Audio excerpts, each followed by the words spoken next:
Voici un discours sur les similitudes entre l'Antéchrist et d'autres figures maléfiques. Mesdames et messieurs, aujourd'hui, je souhaite aborder un sujet qui, bien qu'il puisse sembler étrange ou même déconcertant, est pourtant fascinant et riche en similitudes et en parallèle avec d'autres figures maléfiques de l'histoire et des mythologies du monde. Je fais référence, bien sûr, à l'Antéchrist. L'Antéchrist, figure centrale de l'Apocalypse chrétienne, est souvent dépeint comme l'incarnation du mal, l'opposé de Jésus-Christ. Mais, comme nous allons le voir, cette figure n'est pas unique en son genre. D'autres mythologies et cultures ont également leur propre version de l'Antéchrist, des figures qui partagent des similitudes troublantes avec ce personnage biblique. L'une des similitudes les plus frappantes est celle qui existe entre l'Antéchrist et le personnage de Lucifer, également connu sous le nom de Satan. Comme l'Antéchrist, Lucifer est une figure qui s'oppose à Dieu, qui défie son autorité et qui cherche à le renverser. Dans la mythologie chrétienne, Lucifer est le chef des anges déchus, qui se révoltent contre Dieu et sont expulsés du ciel. De même, l'Antéchrist est souvent dépeint comme un faux prophète, qui cherche à séduire les hommes et à les éloigner de Dieu. Mais les similitudes entre l'Antéchrist et Lucifer ne s'arrêtent pas là. Les deux figures sont également associées à la notion de tromperie et de manipulation.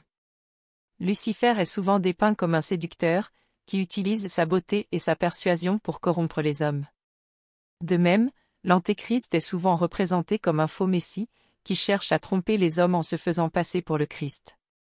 Mais les similitudes entre l'Antéchrist et d'autres figures maléfiques ne s'arrêtent pas à Lucifer. D'autres mythologies et cultures ont également leur propre version de l'Antéchrist, des figures qui partagent des similitudes avec ce personnage biblique. Par exemple, dans la mythologie grecque, nous trouvons le personnage de Prométhée, qui défie Zeus et vole le feu pour le donner aux hommes. Comme l'Antéchrist, Prométhée est une figure qui s'oppose à l'autorité divine, qui cherche à renverser l'ordre établi. De même, dans la mythologie nordique, nous trouvons le personnage de Loki, qui est souvent dépeint comme un dieu malicieux et trompeur, qui cherche à détruire l'ordre du monde. Mais les similitudes entre l'Antéchrist et d'autres figures maléfiques ne s'arrêtent pas à la mythologie. Dans l'histoire, nous trouvons également des figures qui partagent des similitudes avec ce personnage biblique. Par exemple, le personnage de Napoléon Bonaparte, qui a été dépeint comme un nouvel Antéchrist par certains historiens, partage des similitudes avec ce personnage biblique. Comme l'Antéchrist, Napoléon a cherché à renverser l'ordre établi, à détruire les institutions existantes et à établir un nouveau ordre mondial. De même, le personnage d'Adolf Hitler, qui a été dépeint comme un antéchrist moderne par certains historiens, partage des similitudes avec ce personnage biblique. Comme l'Antéchrist, Hitler a cherché à détruire les Juifs et à établir un nouveau ordre mondial fondé sur la haine et la violence. En conclusion, mesdames et messieurs, les similitudes entre l'Antéchrist et d'autres figures maléfiques sont frappantes et troublantes. Que ce soit dans la mythologie, l'histoire ou la culture, nous trouvons des figures qui partagent des similitudes avec ce personnage biblique.